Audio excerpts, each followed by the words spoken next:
How much is a dollar really worth when you're already a guaranteed superstar? We always assume the biggest contract wins the free agency war. But what if the true currency in modern baseball isn't cash, but clarity? Kazuma Okamoto stunned the baseball world by walking away from generational wealth offered by the New York heavyweights, the Yankees and the Mets, only to agree to a 4-year deal with the Los Angeles Dodgers immediately after meeting Shohei Ohtani. This decision wasn't about the numbers, it was about a direct promise that redefined what success looks like for an international star. Welcome back to 606 Prime News, where we analyze the hidden power dynamics that truly dictate the future of Major League Baseball, digging deep into the greatest psychological victory in Dodgers history, a conquest won not with checkbooks, but with a foundational promise delivered directly from the lips of Ohtani himself. The narrative we are about to unpack, drawn from the revelations of super agent Scott Boras and Dodgers president Andrew Friedman, explains exactly why a superstar would willingly turn down the biggest stage in the world. Boras confirmed that Okamoto received substantial, formal offers from numerous clubs, but the negotiations with the Mets and the Yankees were the most intense. On paper, both New York teams were irresistible. The Mets dangled a massive long-term deal, preferential treatment, and a guarantee of being the centerpiece of their lineup. The Yankees countered with massive financial commitments and the unparalleled brand prestige of the Bronx Bombers. But the direct conversations revealed fatal flaws. Regarding the Mets, Boras stated, "The issue wasn't the dollar amount, it was the atmosphere." Kazuma clearly felt the intense conflict at the top of their front office, sensing a pervasive instability where every single conversation eventually spiraled back to the bottom line. Money, money, money. They didn't sell him on a plan, they sold him on a price tag. The Mets, frankly, talked endlessly about the financial remuneration, but offered almost nothing concrete about how they planned to cultivate Okamoto's talent on the field. The Yankees' dilemma was different. Despite their glorious history, they failed spectacularly to present a tangible, specific developmental blueprint for Okamoto's difficult initial adjustment to MLB pitching.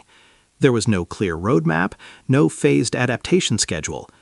Okamoto was deeply concerned about how the Yankees had handled recent international prospects, fearing a culture where the immediate pressure for results utterly cannibalized long-term growth. These systemic weaknesses piled up, causing Okamoto, despite the huge attention, to decisively turn New York down. The stage was immediately set for the Dodgers. Boras revealed that almost instantly after the New York rejection, Andrew Friedman, the Dodgers' president of baseball operations, reached out. The subsequent conversation, though private, was highly charged and utterly decisive, changing the entire trajectory of the market. Crucially, Friedman was not alone in the room. To Okamoto's shock, Shohei Ohtani was present from the very beginning. Friedman didn't launch into a bidding war, he focused on the entire ecosystem. He reportedly played a feature-length presentation detailing the Dodgers' proprietary data analysis systems, their specialized coaching staff, their sports science division, and their proven track record of transitioning international players to MLB success. Friedman articulated that Okamoto was not a short-term fix, but a strategic component in a 5 to 7 year championship window. The Dodgers offered long-term security alongside a meticulously crafted MLB adaptation roadmap, specific utilization rotations at the corner infield spots, detailed media management strategies, and a tailored development program designed to optimize Okamoto's greatest offensive weapon, his ability to hit for power to the opposite field. Boras confessed, "It is extremely rare to see a club come this prepared, this organized from the very first meeting. But the deal wasn't sealed by data, it was sealed by vulnerability." Ohtani, instead of offering flashy promises of shared glory, spoke candidly about his own lonely, difficult early days in MLB. He spoke about how the Dodgers organization shielded him from the most brutal pressures and how the right environment is what sustains a career, not just launches it. Ohtani cut through the financial noise with raw honesty. He didn't promise rings or fame, Boras later recounted. He simply looked Kazuma in the eye and said, "Come to the Dodgers, and you will never, inside or outside the lines, fight this battle alone. That profound statement of cultural and professional solidarity, a shared understanding of the immense burden of being a Japanese baseball icon in the American spotlight, shattered the tension in the room. Friedman recalled a moment of near silence after Ohtani spoke, a stillness broken only when Okamoto, after a long internal pause, simply nodded. Friedman knew they had won, not because they offered the most money, but because they offered the clearest, most empathetic vision. The finalized contract was 5 years, reportedly worth $90 million, a figure that, while substantial, is daringly calculated. Friedman later emphasized that the Dodgers were drawn not just to Okamoto's pure power, but to his stable hitting profile. Unlike many sluggers who rely heavily on pulling the ball, Okamoto possesses the rare ability to drive the ball with force to the opposite field, an invaluable skill in an era of advanced defensive shifts and tactical pitching. Friedman also lauded Okamoto's experience facing world-class pitching in the World Baseball Classic, demonstrating his crucial ability to perform without shrinking on the biggest stages. Now, skeptics might argue that this figure, around $18 million per year, feels lower than what the Yankees or Mets could have truly afforded for a player of Okamoto's caliber, suggesting the Dodgers somehow lowballed him. This entirely misses the strategic genius of the agreement.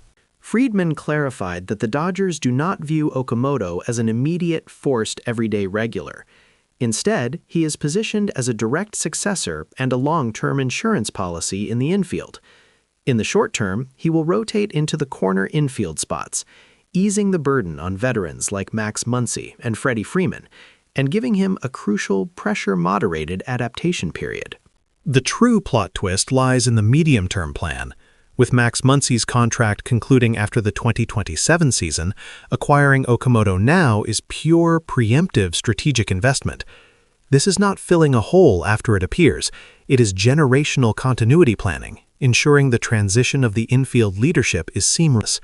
This is not a stopgap measure, Friedman affirmed. This is strategic succession planning for the future of our infield. Beyond the positional strategy, the acquisition of Okamoto significantly deepens the Japanese core in the clubhouse, reinforcing the culture established by Ohtani and Yoshinobu Yamamoto. American media analysts are already viewing this move as the completion of a formidable trident, a culturally supportive environment where shared experiences mitigate the tremendous cultural shock. When Ohtani finished his personal testimony, promising collaboration in training, batting adjustments, and media handling, Friedman realized that the transaction was secured not by money, but by an unshakable conviction that the Dodgers provided the most robust, protective environment for Okamoto's long-term growth. This groundbreaking agreement proves that in the modern, hyper-analyzed MLB, cultural infrastructure and strategic clarity, a vision, will always beat raw capital.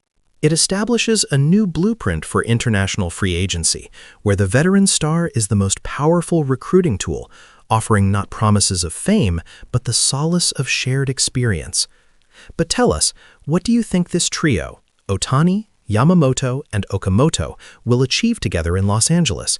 And does this change how future international stars will weigh money against mentorship? Let us know your thoughts in the comments below.